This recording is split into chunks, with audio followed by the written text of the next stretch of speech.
Howdy, folks. It's me, the Romanos. I wanted to get back to work this week, so I am doing my thing. I wanted to do a new live show. I still haven't nailed like a particular time. Uh, I know I've had viewers tell me they prefer Saturday night, but Saturday night always is not always doable for me. So I'm going to try for the time being to maintain some sort of weekend time slot, and usually at 10 p.m., either on Friday, Saturday, Sunday. And this week, I'm coming to you live on Sunday. So hi, how you doing? How are you? And this is the thing I want to try and do as best as I can. I'll be doing live shows where I'll be talking about the newest comics I've read. Not always exactly the comics that came out, unfortunately. So I'll do my best to, kind of keep up to date on that kind of thing. So, and also talking about news in the geek culture as such. So, hi, how you doing? Welcome in. Take a seat. I just poured myself some green tea. I'm going to be talking about some comics and also specifically the subject at hand. I'll get to in just a minute. Mm. So let's see. The news dropped today that writer of stuff Peter David passed away, and he had been battling. He had had some health problems for the last few years, and I've seen stories pop up every so often about him going to crowdfunding in order to help. The idea that Peter David has to do that just always struck me as obscene. Like, why should the guy who co-created Spider-Man 2099? He wrote 11 years of the Hulk and created a lot of groundwork for that. The Aquaman run, for instance, and some wonderful Trek novels. Why does he have to be put through such a thing? And that's a conversation for a completely different video. But I am just I'm sad to hear it, although I'm not terribly surprised because I did suspect that that was coming. For the last few years, I've been hearing more and more stories about how he has not been improving. So, um, I read the news today at lunch, and I knew I had to talk about it, and I knew I was doing a live show today, so that's kind of what I wanted to talk about. And I'm thinking what I would like to do is do a later video talking about some of my favorite Peter David comics and books because he was a novelist as well. And I'd like to kind of maybe share some of my favorites, but I'm going to be doing that a little here today. Hey, Marion McDaniel's here. Hey, Manos, it's been a while. Wish it was under better circumstances. I agree. But what I would like to do is not dwell too much on the law itself, but I'd like to celebrate the man and his work and what it meant to me. So that's kind of what I want to do tonight. But first, I do want to talk about some things that's a little happier. I'm going to discuss some of the comics I picked up over the last week. And also let you know that the Red Knight 8 Kickstarter is up and running still. We're in the last week, and you can still join in to the fun. And the link is at the bottom of this video. You can click on that, check out the rewards if you're interested in. And don't worry if you're not familiar with the title. There are add-ons where you can collect the back issues, as well as a reward for all of them. But I wanted to talk about some of the comics I've bought over the last week or so, and let's see, maybe see if anybody had any thoughts about them as well. So, hey, this is what I picked up over last week. Let's see, Amazing Spider-Man #4, and I think the legacy number is 968. Let's see, the first issue of The Vision and the Scarlet Witch. Basically a continuation of the Scarlet Witch series by Steve Orlando. Let's see. We got X-Men number 16. And what's the legacy number on this? 316. This is continuing the story with that little girl and her twin that was inside of her. Wonder Woman 21. And guess what? They're adding the legacy number stuff. This one is legacy 821. So we're getting ready for a anniversary, I guess, when they hit 850 or 900. This was the Wonder Woman Batman murder mystery. Let's see. One World Under Doom number 4. That is from, let's see. Who's writing that? Ryan North. I like that guy. We're into Storm number 8, and guess what? That has a legacy number 2 of 19. Okay, I guess they added up all the miniseries and one shots she has. I believe still this is the first real ongoing that she's had. And Batgirl number 7. No legacy number on this. Although they could conceivably put a legacy number on this title. But this actually nicely picks up from the original run. So you could legitimately connect this legacy-wise. And actually, I want to start with Batgirl number 7. And I just did a review of the first 6 issues of this series, which I like a lot, and I do recommend picking up. This is from Tate Brombo, and the artist on this one is Isaac Goodhart. I could tell definitely they had a different artist. I hope the artist, let's see, Isakawa comes back for another arc, because he was really good. Now, this is, I would say this is an epilogue to the Mother arc, but it looks like it's starting a whole new arc. Picking up where we left off, literally, like the events from the Mother arc has ended, and Cassandra is getting on a train heading back to Gotham City, and she finds this story from her mother, Lady Shiva, kind of recanting her origin story or something like that. And we start, this is part 1. I don't know how long of this arc is, but boy, you could make an argument that this book is almost just as much about Lady Shiva. Maybe it's a secret Lady Shiva book so far, but love this cover, by the way. Really like this. Pretty good. I'm still going to give it a 4 out of 5 round chips. Now we're going to get back to Storm, and let's see. This is, like I said, issue 8, and let's see. Murray, Odell. Forgive me if I'm like butchering the names. Let's see. Lucas Wernick and Mario Santoro is doing the art, and she's, I gotta say, month in, month out, this has been a gorgeous book. Let's start with the art. Actually, this team has been giving us some really epic stuff. Essentially, what's been going on in the Storm book is that on her first adventure in the series, she got struck with radiation poisoning and started dying. And she went to a couple of different characters in the Marvel Universe to prevent her from passing away. Simple Doctors to Dr. Voodoo and a whole bunch of other characters.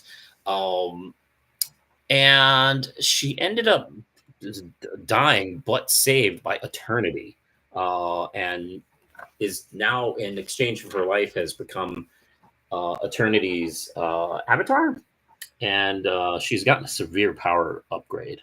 Let's say that, as if she wasn't powerful enough in this series. But we pick up where we left off, where we had this kind of epic battle of gods, and also Maggot has gotten quite an upgrade. Remember that guy? Let's see. So not bad. Pretty good stuff. Let's see. I'd have to say probably I'd give this maybe a 4 out of 5 round chips. Pretty decent. I'm liking this book. If you're a Storm fan and you haven't been picking this up, I don't understand why. But it's really nice watching kind of her grow her power in this. And of course, the eternity thing is not going to last, but we'll see where that goes. Okay, One World Under Doom. This is, like I said, Ryan North, and who's the artist on this? RB Silva, and it is basically each issue has been given all the characters that's in each issue, and this one's just Doom. And let's see, who's this even again? The one that bothers Strange. It's basically just them. Gigantic cosmic kissing contest. Hey, look, there's another Doom centric series coming out. Better catch it, kids. He's the star of 2 events this year. That's quite a bit. Anyway, this is pretty good. It's mostly, I'd say it's mostly just them like doing battle with each other, and then Doom brings his trump card in, which is the Doomified versions of the Marvel heroes. Pretty good. I'd give that 4 out of 5 Ram chips. Wonder Woman 21, Tom King, and who's the artist on this particular one? It's Tom King and Gullum March did this. I could tell because Gullum March has this. Does Gullum March does his own coloring? Because who does the coloring on Gullum's work? I don't see him marking for that, so I guess he does his own colors. It's because a lot of his work has this kind of like nice aged, washed out look that I really like a lot. It's developed over time, and in this issue, you can see King's doing a lot of the 9-panel grid, finishing up the story, where it's basically her and Batman figuring out this murder mystery, and we get to see them kind of like, sort of like do this duel with the gods as well. Pretty good. I liked it quite a bit, and I'm going to probably give that 4 out of 5 Ram chips. And let's finish up here. I got X-Men 16. And let's see, this is by Jed MacKay, and let's see, Neto Diaz. Okay, we got this little girl. She had this absorbed twin that has escaped her, and she is a gigantic mutant monster. And Cassandra Nova is kind of like pushing her to attack the town and get revenge. Our heroes are all spread out, dealing with one thing after another. They don't 100% know what this thing is doing. And of course, for the first time during the series, we get to see Magneto stand up, and he says, "I feel like Magneto." That's cool. And they were confronted by a group of characters that called themselves the X-Men. And oh boy, what a cool ass 90s 2 teams facing each other shot that this starts with. There's a lot of that kind of like 90s action here, by the way, as both teams kind of like kick the shit out of each other. And this new team looked like kind of a bunch of pushovers, but they're actually giving our guys like a real serious challenge as we go back and forth. But let's see, the real thing is, hey, remember that giant sentinel that was like standing in front of the town? The big revenge plot for the Sword Twin is to take it over and destroy. The big plot is for Magneto to take it over. Excuse me, and fight the Absorbed Twin. So we're gonna get a kaiju fight next month. So okay, I'm in on this. 5 Ram chips, a lot of fun. I'm gonna save Spider-Man for last, and Vision and the Scarlet Witch, and they are back, baby. Steve Orlando and Lorenzo Tomata. And let's see. There we go. Our kind of like group is back, and essentially they are, let's see, it looks like we're kind of getting the couple back together. We're doing some nice exploration of the Vision miniseries, while at the same time, Orlando is like nicely blending the Tom King miniseries with, of course, his own, and essentially the character that was killed off during the spoiler alert for the Vision miniseries. Let's see, the Reaper, the Master of Death, the Grim Reaper. He's back, and he's kind of not happy about what happened to him during the Vision miniseries. And oh boy, I'm not going to kind of share what happens, but he has quite a fight with the Vision in this one. This is like, oh boy, this one, the Steve Orlando Scarlet Witch series hasn't really paid too much attention to the Vision. Obviously, it's Scarlet Witch's book. But now he's doing this thing where he's bringing them together, and I kind of dig this quite a bit. Let's see. There's been, I believe, this is the third run with Steve Orlando and Scarlet Witch, if you count that among the series. And the first issue doesn't. We'll see if issue 2 puts a legacy number on it, because is it legacy to the old 2 miniseries they did, or something that I don't know. But gorgeous stuff, beautiful art. Don't sleep on the Scarlet Witch stuff from Steve Orlando and company. I've been enjoying the shit out of his work. All right.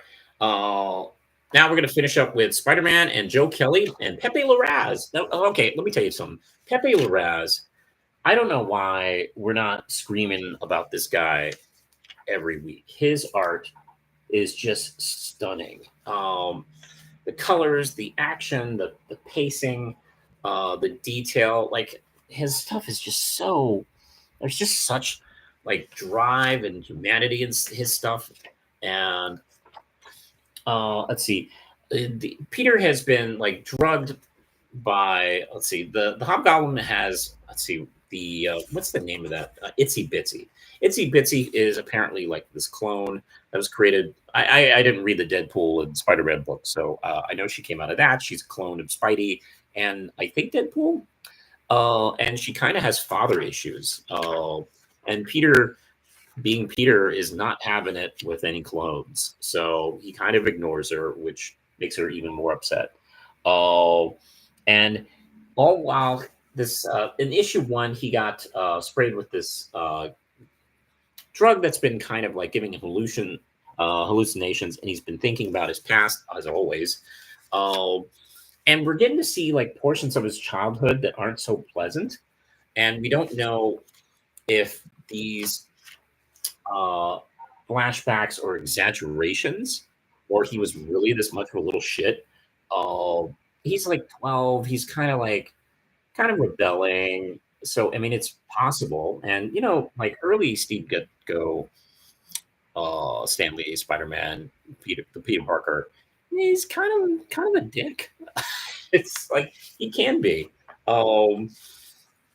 The more nice guy, awkward Peter Parker has been kind of added over time, but he was kind of more of a little jerk.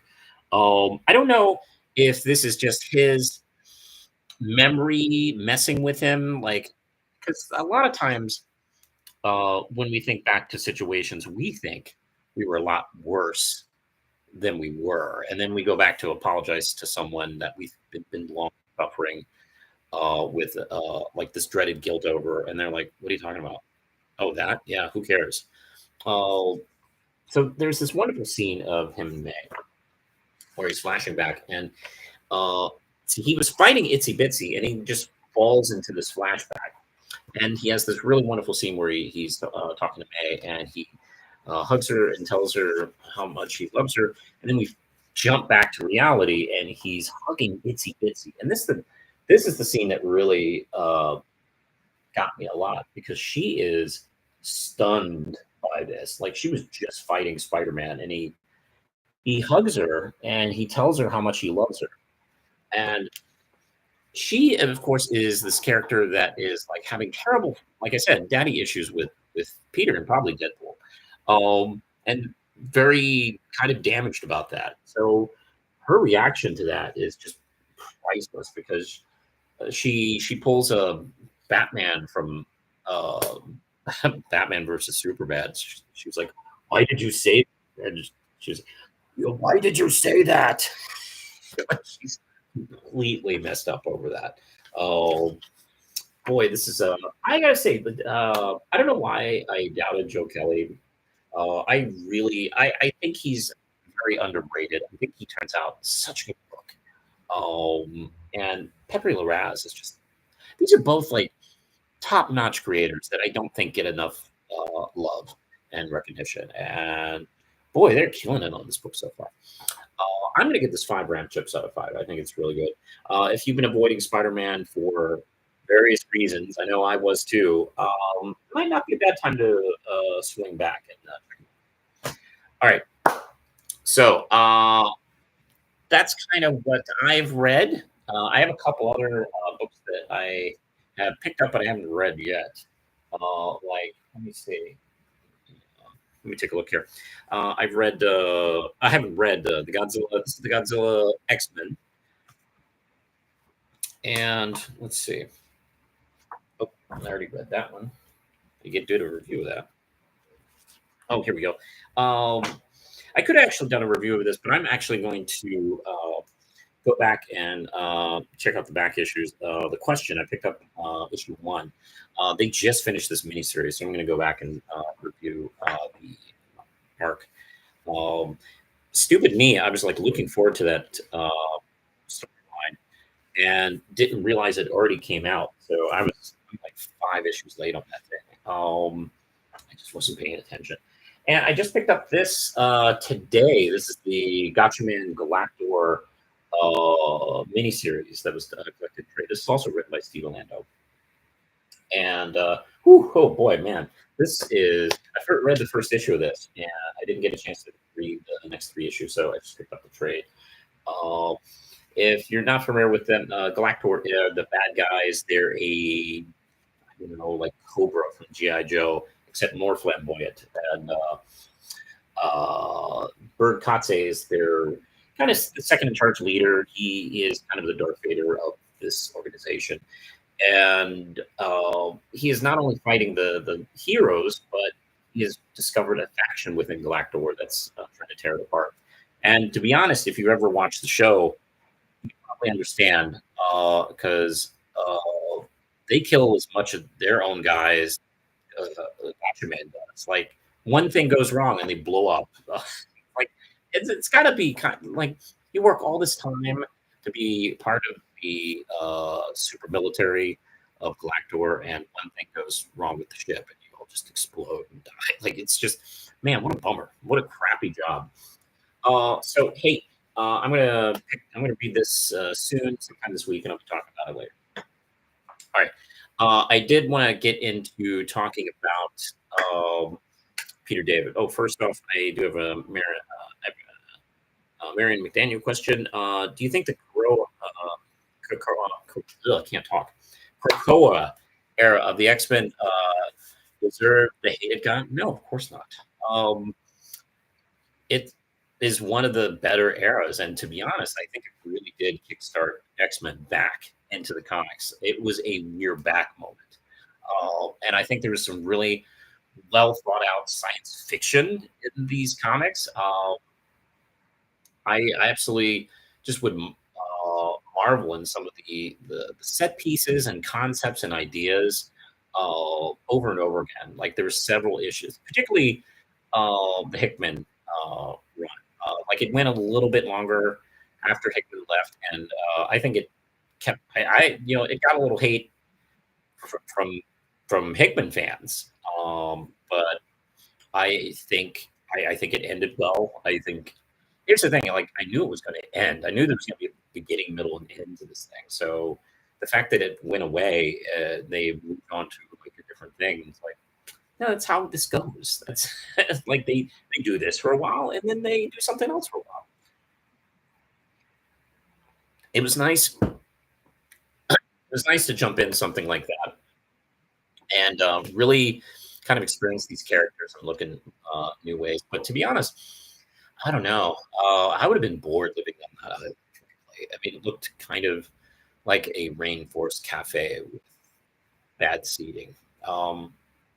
But to each his own. I really love that era, and I've been enjoying the Up from the Ashes era right now. I think they haven't really had any like stinkers in that run, and the Gail Simone and Jed McKay, the Storm comic. Let's see, uh, let's see, the X Factor book is really good. The Exceptional X Men is really good. I mean, I don't know, it's just been kind of cooking. Let's see. What did you think of Beast becoming a villain? I thought that was fascinating, and it was done. I don't. It was done in such a slow burn. I don't know if it was done on purpose, or like after a few years, like the writers started to realize, like, wait, we're having Beast do some dark shit. Or maybe that was the plan all this at the time. Like, oh, hey, we're because I know for a while, like in the '90s, they were like theorizing that he was replaced by Dark Beast. And that conversation would come up every so often when he do some shady shit. Uh, but I don't know. It's kind of weird to think how long that lasted. Uh, Maybe it was one of those things where the creators of Marvel weren't really committed to that being the thing. Like, is that what we're doing? It has he been replaced by Dark Beast? I don't know. And then of course we have the weird Inhuman thing where Marvel tried to replace them. So that I feel like that put off everything for a while. But I do want to talk a little bit about Peter David. And this afternoon, I got the news on my phone that he had passed away. He had been suffering for quite a few years, and it finally did take his toll.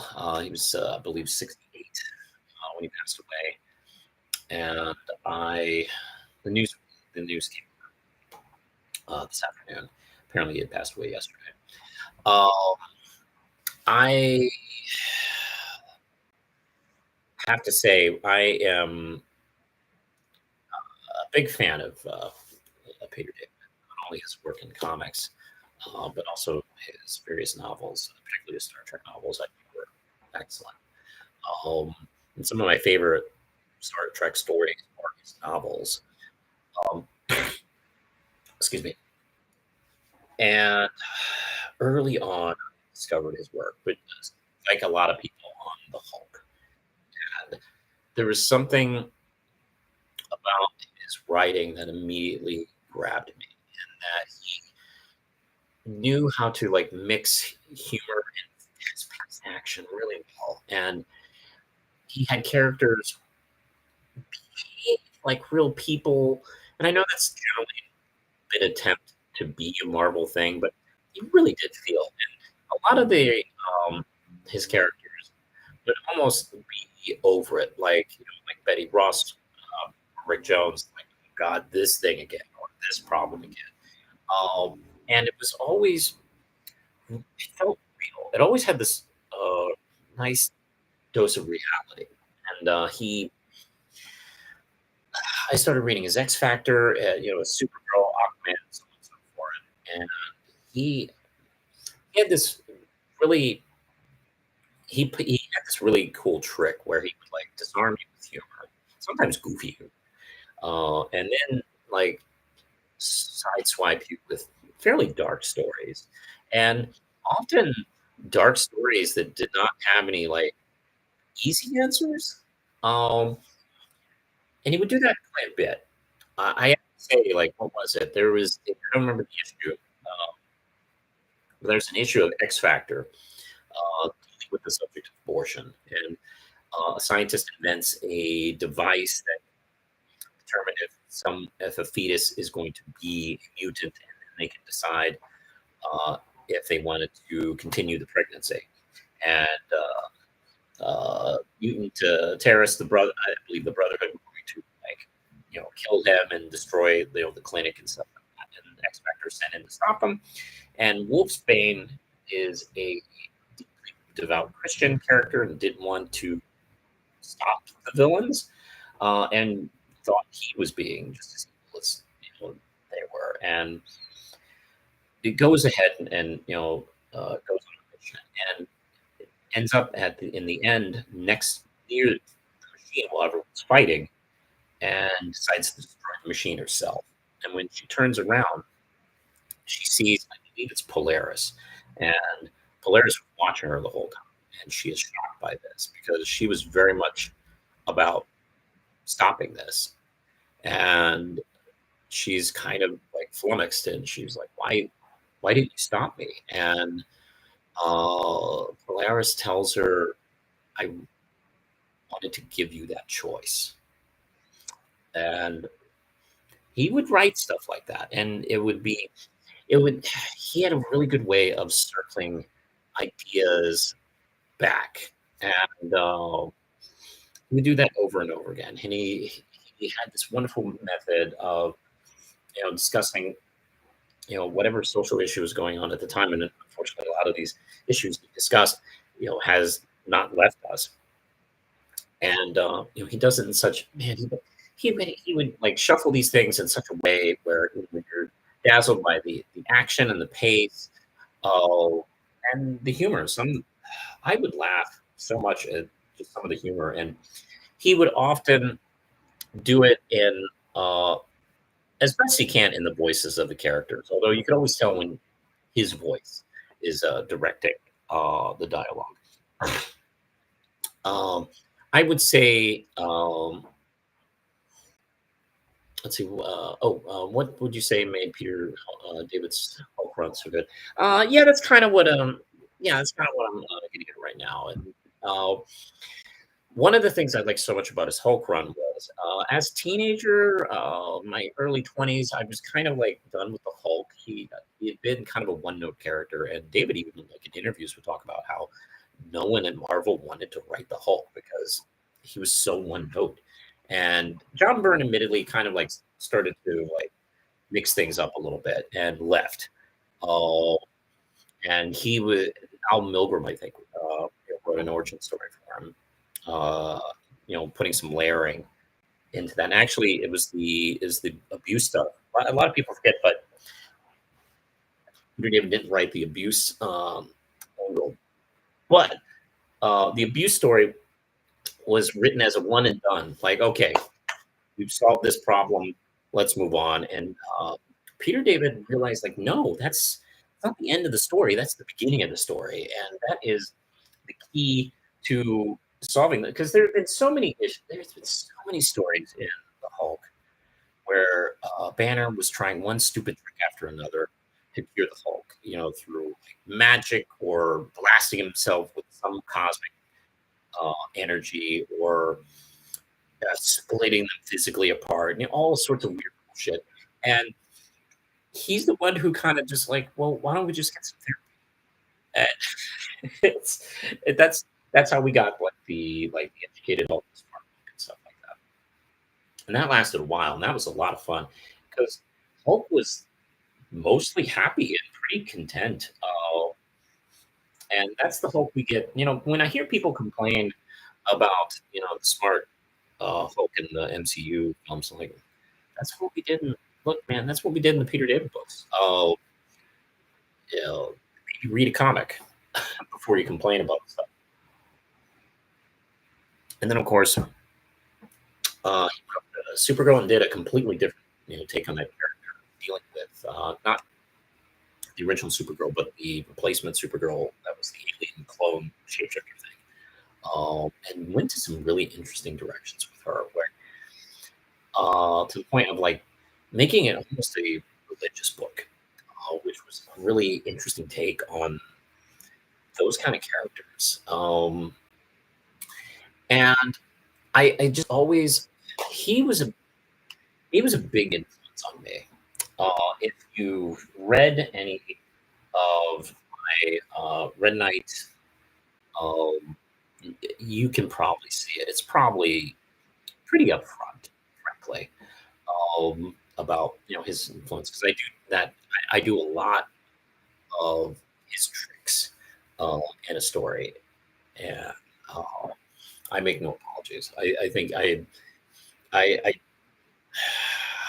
think I learned to write superhero comics better by reading his work, um, and he taught me a lot.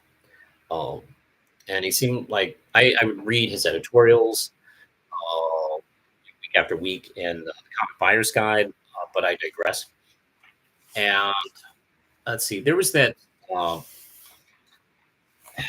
pissing contest he ended up getting into with um, first Rob Liefeld and then Todd McFarlane. Because I don't know, this is probably ancient history, and probably any kids, any teenagers reading comics right now doesn't know shit about this story. But when Image first came out, it started out like as this new huge thing. They were the Beatles of comics, the seven original creators of Image. But very quickly, things started to turn through a bunch of business and creative decisions that they were making that were not so great, and it was getting frustrating as someone who was a fan, someone who wants to get into the business.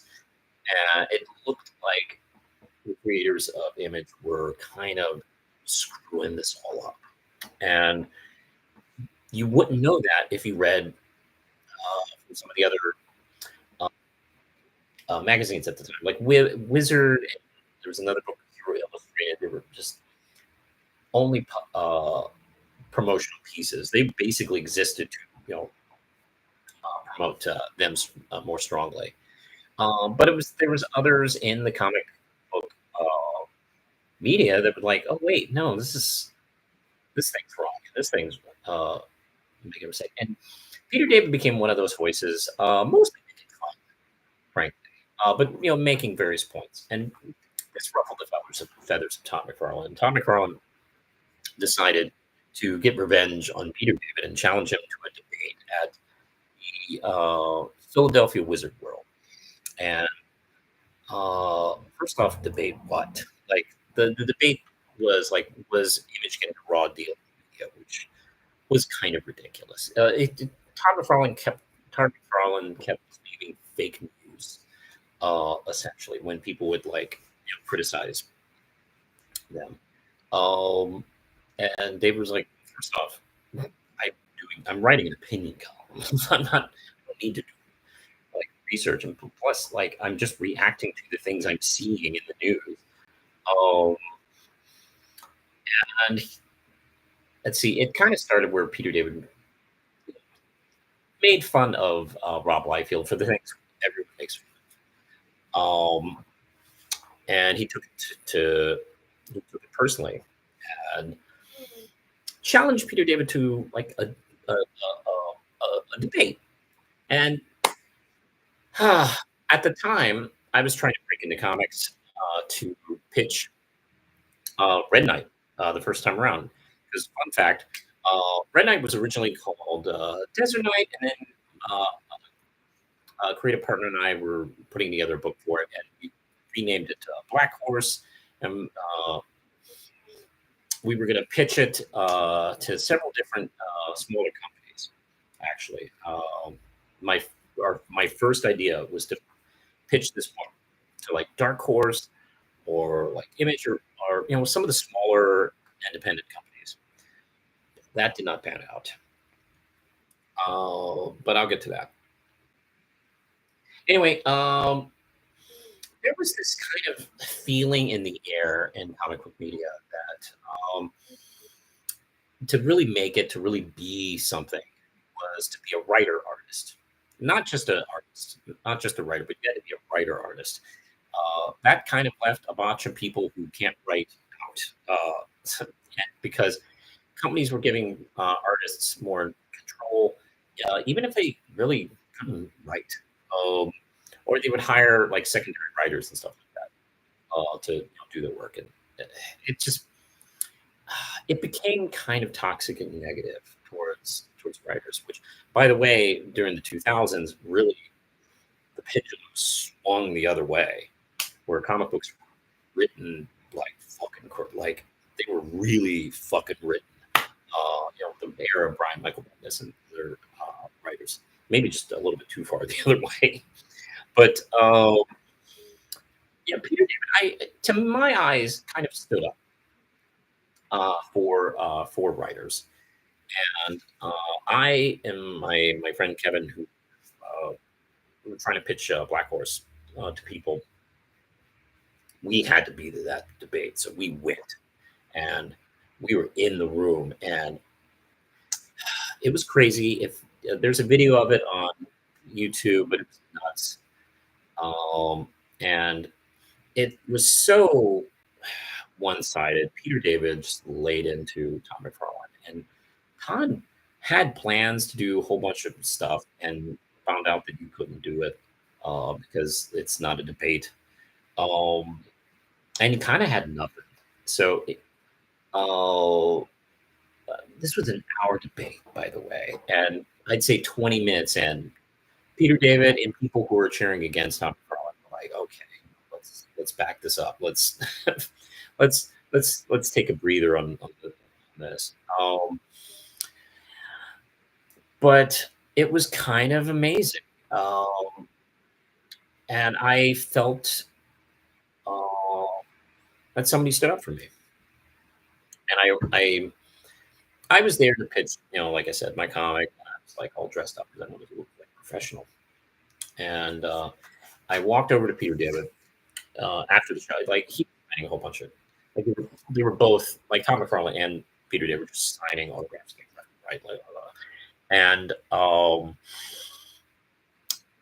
I told I didn't have Peter David sign. I just wanted to shake his hand and say, hey, thank you, because lately it's felt like writers and comics are becoming irrelevant. Like nobody seems to care, and stood up, and I'm someone who wants to write and be a comic reader, and like I felt you stood up for that, and he was like, oh, thank you. And, then I walked away, so he could sign uh, comics and stuff like that. Comic Farley, of course, was doing signings as well. It was chaotic. Let's just say that. So me and my friend Kevin went on and did our thing in Philadelphia. Suffice to say, no one was buying our comic. No one was interested. And to be honest, since the comic book industry was about to go in the toilet, maybe that would have been a bad thing. So maybe we dodged a bullet by not having anybody pick up a book, because I would not be doing Red Knight probably now, maybe, or I'd be still fighting in legal limbo. Maybe I don't know. That could have been the worst case scenario. Best case, somebody they wouldn't care and they would just let me have it back. But it would probably be a pain. So after a couple of years of trying and failing, I kind of gave up. But I would pick it up. I'll get to that in just a minute. And the Comic Buyer's Guide was constantly, week in, week out. It was like basically the newspaper of the comic book industry. And Peter David had an article in the back, an opinion column called "But I Digress." And of course, he'd be talking about the debate. The debate was covered a lot in this. And let's see, he reflects on the whole thing from his side. And there was a moment. Let's see. Let me read this to you. At the end, a young man dressed in a jacket and tie came up to me and said the following, to the following effect. Mr. David, I want to be a comic book writer, and I was really discouraged because it seemed as if being a writer in comics was useless and irrelevant. Thank you for restoring my faith. I don't know if anything could have made me feel that the whole enterprise was worthwhile, but if anything could, that was it. He was talking about me. And that was almost word for word what I told him. And he remembered. Not only remembered, but it kind of made him feel better about doing this kind of like sideshow circus that he was kind of dragged into. And, he would go on to success, and Tom McFarlane would rebuild and rebuild and rebuild. And, he's very successful. And Image actually is like, turned around and like is one of the best companies in comics. So, time goes on. And that's that's still kind of amazing to know that I kind of helped him in that moment. It's weird, isn't it? So after a couple of years, like I mentioned, no one was buying Red Knight or Black Horse at the time, and no one, and the comic company was kind of crashing and burning in the mid '90s and kind of rebuilding. And to be honest, after a couple of years, I felt like no one was really looking for like a superhero book in the independent market, and I was kind of, well, and I just kind of didn't know what to do. Um, and I, for a couple of years, thought about writing something else, thought about doing some other things with my life, and kind of like put the comic on the back burner for years. Uh, and then few years later, about around the early 2000s, I saw Peter David at a Heroes Con, and I like came up to him and I introduced introduced myself, and it's like, oh hey, I'm that guy that young kid you met at the Tom McFarlane debate, and I talked about wanting to be a comic. He goes, oh yeah, yeah, yeah. And it's like, hey, you still writing? You still publishing? You still writing? You still working on stuff? And I said, not at the moment. And he was like, oh, okay.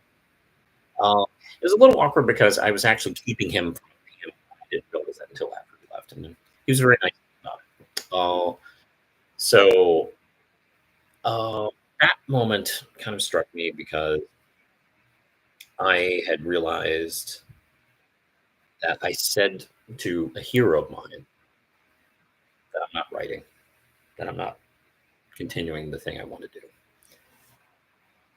And that started me on the path. And it did took a few years to get back until I did get back to work. And I started writing some short stories and novels, and eventually got back to the comic, and you know re- uh, did a rebrand of it, um, and it's now Red Knight, and that book exists because I kept going, and that's something that a lot of people like will tell me like, hey, like you're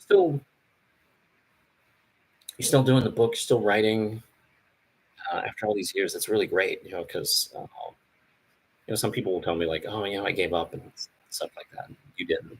That's good. And Peter David is part of the reason why I didn't give up. So a couple years ago, I ran into Peter David one more time at the Tidewater Comic Con. He was great. He had a nice panel, um, and he had a table a few tables away from me because I had a red night table. And I went back to his table, and we talked for a minute. I bought a couple of his books, a couple of vampire novels that he had wrote, and I mentioned again that I was that guy at the McFarlane debate, and he asked me how things were going. It's like, yeah, I'm writing Red Knight now, and yeah, I got a table over here. He's like, oh, okay, man, we'll check. Later on, when he had a break, he swung by my and uh, bought the copies of Red Knight that I had. Now, he never reached out to me or said anything public about the company, but the fact that he bought them just meant the world to me. He also went over to my wife's table and bought a little Tom Servo plush that she was making. And Lindsay actually didn't know that was Peter David until uh, he walked away. And I was like, "Hey, do you know who bought that Tom Servo plush?" It's like, "No, he's really nice." I'm like, "That was Peter David." She was like, "What?" Um, very excited, very very exciting day. Um, and that's kind of we have like creators, and they say we'll have like writers, well, not just writers, we'll have artists that we're big fans of, and we uh, idolize, and some will like come apart on us, and or show their true selves, and it's not so pleasant. And we'll be told over and over again, like, don't have heroes, don't have heroes. They'll just let you down. But There's a reason why we have heroes. It's because what they do means something to us, and it can be not even what they are intending to put out there, but it still matters to us. And what Peter David did with specifically superheroes, but also with some of the science fiction novels as well, um, is he taught me to be a better writer, and he also taught me to never stop trying to be a better writer. Because he would talk about that too, um, and he would have like pretty funny. Uh, he would have pretty funny reactions, pretty typical like questions writers get, like where do you find your motivation? And he would say, well, I'd look at my bills and I'd find the motivation, and it's true. I know that's been a motivating factor for me, so I know that's 100% true. Uh, yeah, I I will miss him a lot, and I'll miss reading his books.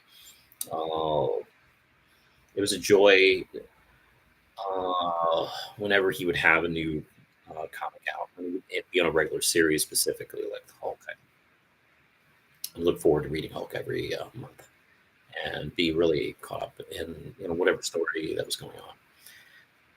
So that's something I try to bring to my own work, and I hope I do.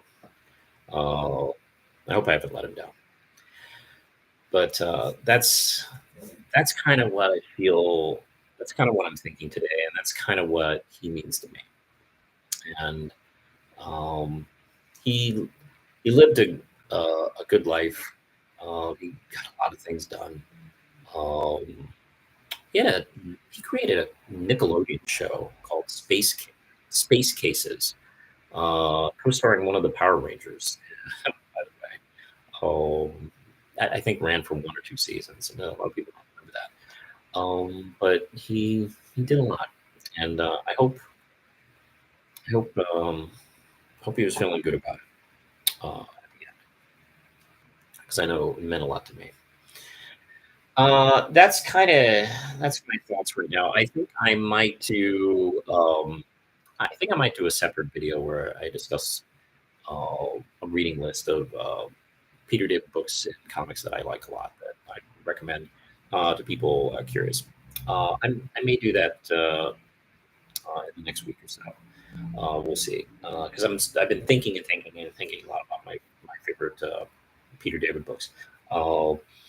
They're God, like did some really good stuff in Spider Man as well that I don't think gets as much praise as his other work, but it's always stood out to me. I think we'll see. I'll dig through my Peter David stuff and see what we can find. Um, but let's see what we got here. Oh, let's see. I remember Space Cases. It had Joel. Yeah, that's right. Oh, that's right. I forgot she was in that. Mm. But yeah, it's kind of his stuff keeps like we keep seeing newer the stuff he keeps revisiting. The stuff he created keeps getting revisited. Like we occasionally see the Maestro in the Hulk. Future Imperfect is just such a great God, man. That was such a gut punch of a story, and it wasn't like 17 issues or something like that. It was like two large format uh, issues back to back, and God, man, it was so great, so epic, and nicely tied into the book keeps doing. Um, but yeah, I'm gonna run through and see some of my favorites because I'm just all day I've been thinking about my favorite Peter David works. So yeah, that's kind of all I have this week. Um, if you're curious about more Peter David stuff, God, it's just all over the place. Go check out like the runs of the Hulk. He did some amazing Spider-Man work, as well as Friendly Neighborhood Spider-Man, the Aquaman run. That's the Hulk hand era. Um, And I know he called. It's funny. It would always piss him off because people would call it hook hand. I call it hook hand, but it's technically a harpoon. But he was like, "It's a harpoon, damn it!" It's like, "No, it's a hook." Sorry, we all decided it was a hook. Um, he wrote some really great Star Trek novels. So if you like Star Trek, I believe it's Rock and a Hard Place, Imzadi, and Q Squared. Those are really good books. I think Imzadi. I think Imzadi's before Rock and a Hard Place, if I'm not mistaken, but whatever. And Q Squared is amazing. If you're a big Trek fan, that's a must. So that's kind of what I'm feeling right now. So hey, I'm gonna kind of let's see, finish up here. If you want to follow me, I'm on, geez, like Facebook and Instagram, not Twitter anymore, Blue Sky, excuse me, Blue Sky, and Tumblr. I mostly repost on Tumblr. And you can support this channel for just $1 a month over on Patreon. It also supports the Manos publishing side as well. And right now, as I'm recording this, we're in the last week of the Red Knight 8 Kickstarter. And if you want to read the kind of comics I make, go check it out. You won't regret it. I had a lot of fun with this arc, by the way, that I'm currently doing. We're in the middle of the arc. So check it out. Links below. If you're watching this on replay, let me know if you have any recollections of Peter David, as a writer or as a person. How you feeling, and do you have any like Peter David works that you recommend? I'd love to learn some new stuff. Let's see. Do I have any? Let's see. Oh yeah. Harry McDaniels, I enjoyed it as always. Thank you. I'm going to be continuing to try and do this a little bit more weekly, so I appreciate that. All right, I think that's it for now, and I believe I'll see you next week. And I have a review coming up of something that I haven't decided yet, so we'll see it. I don't know when, but it's happening. All right, trust me. All right, have a good night.